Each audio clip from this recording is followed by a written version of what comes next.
মদিনার মাটি রে সকল সুখ বুঝি তোর কপালে ও মদিনা রে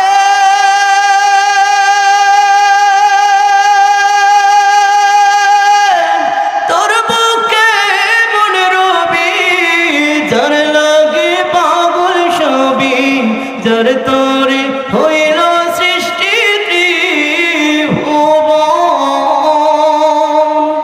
ও মদিনা রে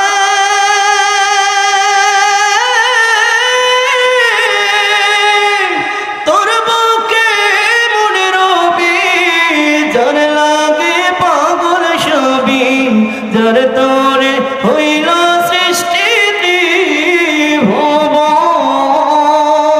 ভাবি আমি সারাক্ষণে কখন যাব সেখানে ভাবি আমি সারাক্ষণে কখন যাব সেখানে সহে না আর পরাণে আমার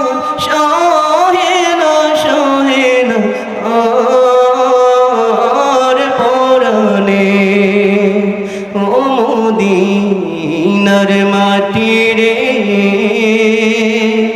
সকল সুখ বুঝি তোর কপালে ও মদিনার মাটি রে সকল সুখ বুঝি তোর কপালে। আলহামদুলিল্লাহ, আল্লাহ রাব্বুল আলামিনের দরবারে অসংখ্য অগণিত শুকরিয়া আদায় করছি যে আল্লাহ তাআলা আমাদেরকে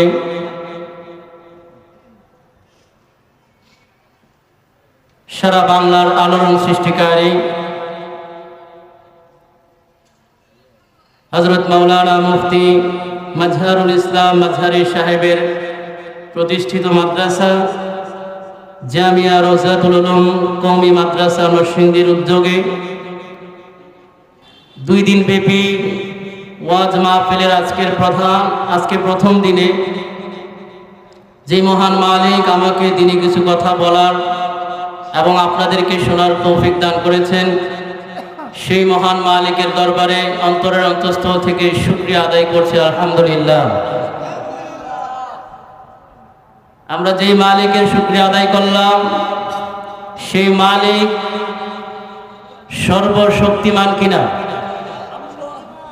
আরো জোরে বলে। সেটা আমরা আজকেই টের পেয়েছি, কয়েক সেকেন্ডে আমরা টের পেয়েছি আমাদের মালিকের কি পরিমাণ ক্ষমতা রয়েছে। কথা ঠিক না বেঠিক? আল্লাহ চাইলে এক নিমিষে এই দুনিয়া শেষ করে দিতে পারেন কি পারেন না? মিছে এই দুনিয়া সেকেন্ডে শেষ হইতে পারে কি পারে না? মিছে জীবনের রংধনুটা মুছে যাবে একদিন জেনে না, থাকতে সময় খোদা রাহে, থাকতে সময় খোদা রাহে, নিজের জীবনটা সঁপে দাও, নিজের জীবনটা সঁপে দাও। এই ধরার মিছে মায়া বন্ধু, ভালোবাসা মিছে গন্ধ, ভেঙে যাবে একদিন ঘর, থাকবে না চিরদিন বাসর। জীবনের পরিণতি, জীবনের পরিণতি সর্বদা সবখানে মেনে নাও। মিছে জীবনের রংধনুটা মুছে যাবে একদিন জেনে না, থাকতে সময় খোদা রাহে, থাকতে সময় খোদা রাহে, নিজের জীবনটা সঁপে দাও। নিজের জীবনটা সঁপে দাও। আল্লাহর রাহে জীবনকে সঁপে দেওয়ার দরকার আছে না নাই? আল্লাহ রাব্বুল আলামিন মৃত্যু পর্যন্ত তার মহাব্বত অন্তরে রেখে দ্বীনের উপর অটল থাকার তৌফিক দান করুন, জোরে বলে আমিন। প্রিয় উপস্থিতি, আমি যে আয়াতে কারিমা আপনাদের সম্মুখে তেলাওয়াত করেছি, নবীজির অসংখ্য হাদিস থেকে হাদিস পাঠ করেছি। আমার তেলাওয়াতকৃত আয়াত এবং হাদিসকে সামনে রেখেই অল্প কিছু কথা বলার চেষ্টা করব, যদি আমার মালিক তৌফিক দান করেন। আমা তৌফিকি ইল্লা বিল্লাহ। প্রিয় উপস্থিতি, এই পৃথিবীর জমিনে একটা সময় এমন ছিল, মুসলমান ইসলাম নির্যাতিত ছিল। মুসলমান প্রকাশ্যে কালেমা পর্যন্ত পড়তে পারত না, মুসলমানের পরিচয় প্রকাশ্যে দিতে পারত না। এমন একটা পরিস্থিতি একটা সময় এই পৃথিবীর জমিনে ছিল। বর্তমানেও মুসলমান স্বাধীন নয়, স্বাধীনভাবে কোরআনের কথা বলতে পারে না, স্বাধীনভাবে নবীজির হাদিসের কথা বলতে পারে না, বললেই বাধা। যেমনি ভাবে পূর্বের জামানায় মুসলমান প্রকাশ্যে কালেমা পড়তে পারত না, এমন একটা জামানা এই দুনিয়ার জমিনে অতিবাহিত হয়েছে। হযরত আবু যর গিফারি নবীজির একজন বিখ্যাত সাহাবী। হযরত আবু যর গিফারি যখন গিফার নগর থেকে সংবাদ পাইল যে মক্কা নগরীতে একজন নবীর আগমন হয়েছে, যিনি হলেন এই পৃথিবীর মধ্যে সর্বশ্রেষ্ঠ নবী, বিশ্ব নবী, আখেরি নবী, সবচাইতে দামি নবী। হযরত আবু যর গিফারি এই সংবাদ পাওয়ার পরে সেই গিফার নগর থেকে মক্কা নগরীতে চলে আসলেন ওই বিশ্ব নবীর হাতে হাত রেখে কালেমা পড়ে মুসলমান হওয়ার জন্য। মুসলমান ভাইরা রে আমার, কথাগুলা দিলের কান লাগায়া শুনবেন। আমার ভাইরা, আমার বন্ধুগণ, এইবার হযরত আবু যর গিফারি রাদিয়াল্লাহু তাআলা আনহু মক্কা নগরীতে আইসা কাবার চত্বরে বৈশা বৈশা আপনার আমার মায়ার নবীকে খুঁজে। আরে বন্ধু, কোন মানুষকে বলার মতো সাহস পাই না, ভাইজান আমি আমার মায়ার নবীকে কোথায় গেলে খুঁজে পাইব? আমি আমার দয়ার নবীকে কোথায় গেলে পাইব? এই কথাটা কাউকে বলার মতো সাহস পায় না, কারণ মক্কা নগরীর অবস্থা তখন ভয়াবহ ছিল। প্রকাশ্যে কেউ মুসলমানের পরিচয় দিতে পারত না, প্রকাশ্যে কেউ কালেমা পড়তে পারত না। আমার ভাইরা, আমার বন্ধুগণ, হযরত আবু যর গিফারি কাবা নগরীতে বৈশা, কাবার চত্বরে বৈশা এইবার আপনার আমার নবীকে মনে মনে তালাশ করে। সারাটা দিন অতিবাহিত হয়ে যায়, কিন্তু আপনার আমার নবীর কোনো খবর পায় না। এরে বন্ধু, সন্ধ্যাবেলা হযরত আলী রাদিয়াল্লাহু তাআলা আনহু হযরত আবু যরের দিকে লক্ষ্য করলেন। লোকটাকে তো দেখা যায় ক্ষুধার্ত একজন মুসাফির। হযরত আবু যরকে হযরত আলী রাদিয়াল্লাহু তাআলা আনহু ডাক দিয়ে বলেন, আরে ভাইজান, আপনাকে দেখে আমি বুঝতে পেরেছি আপনি একজন মুসাফির, ক্ষুধার্ত মুসাফির।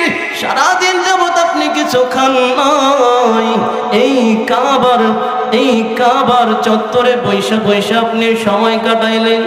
রে ভাইজান, আমি আমার বাড়িতে আপনাকে মেহমান বানাইতে চাই। আপনি যদি চান আমি আলীর বাড়িতে আপনি রাতের বেলা মেহমান হইতে পারেন। আমার ভাইরা, আমার বন্ধুগণ, এইবার হযরত আবু যর গিফারি রাদিয়াল্লাহু তাআলা আনহু হযরত আলীর বাড়িতে মেহমান হয়ে গেলেন। রাতের বেলা হযরত আলী আলীর বাড়িতে হযরতে আবু যর মেহমান হইলেন। হযরতে আলী রাদিয়াল্লাহু তাআলা আনহুর বাড়িতে খাওয়া দাওয়া করলেন। আমার ভাইয়েরা, আমার বন্ধুগণ, হযরতে আলী রাদিয়াল্লাহু তাআলা আনহুর ঘরের মধ্যে হযরতে আবু যর গিফারি আর হযরতে আলী বসা, আর কোনো মানুষ ভাইজান নাই।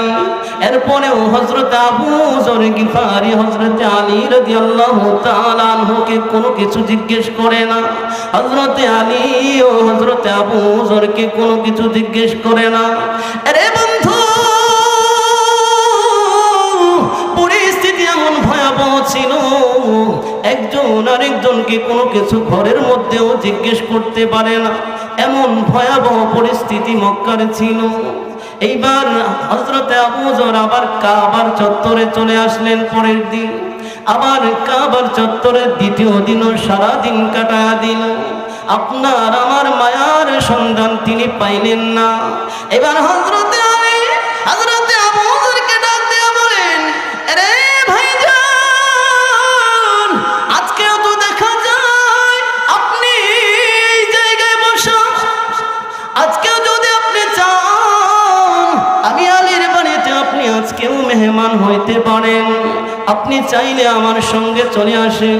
আজকে দ্বিতীয় দিনও আজকে আমার বাড়িতে মেহমান হইতে পারেন। রে বাজান, হযরতে আবু যর গিফারি এইবার হযরতে আলী রাদিয়াল্লাহু তাআলা আনহুর বাড়িতে দ্বিতীয় দিনও মেহমান হয়ে গেলেন। আমার ভাইয়েরা, আমার বন্ধুগণ, দ্বিতীয় দিনও যখন হযরতে আবু যর গিফারি রাদিয়াল্লাহু তাআলা হযরতে আলী রাদিয়াল্লাহু তাআলা আনহুর বাড়িতে মেহমান হইলেন। আরে বন্ধু, দ্বিতীয় দিন হযরতে আলী হযরতে আবু যরকে কোনো কিছু জিজ্ঞেস করে না। হযরতে আবু যর তিনিও হযরতে আলীকে কোনো কিছু জিজ্ঞেস করে না। প্রচন্ড ভয় তাদের ভিতরে কাজ করে। এমন একটা ভয়াবহ পরিস্থিতি মক্কা নগরীতে তখন চলতেছিল। আমার ভাইয়েরা, আমার বন্ধুগণ, এইবার হযরতে আবু যর আবার কাবা চত্বরে চলে গেলেন। সারাদিন দিনের নবী রাহমাতুল লিল আলামিনকে তালাশ করেন মনে মনে। আমার ভাইজান, তৃতীয় দিনও বিশ্ব নবীকে খুঁজে পাইলেন না।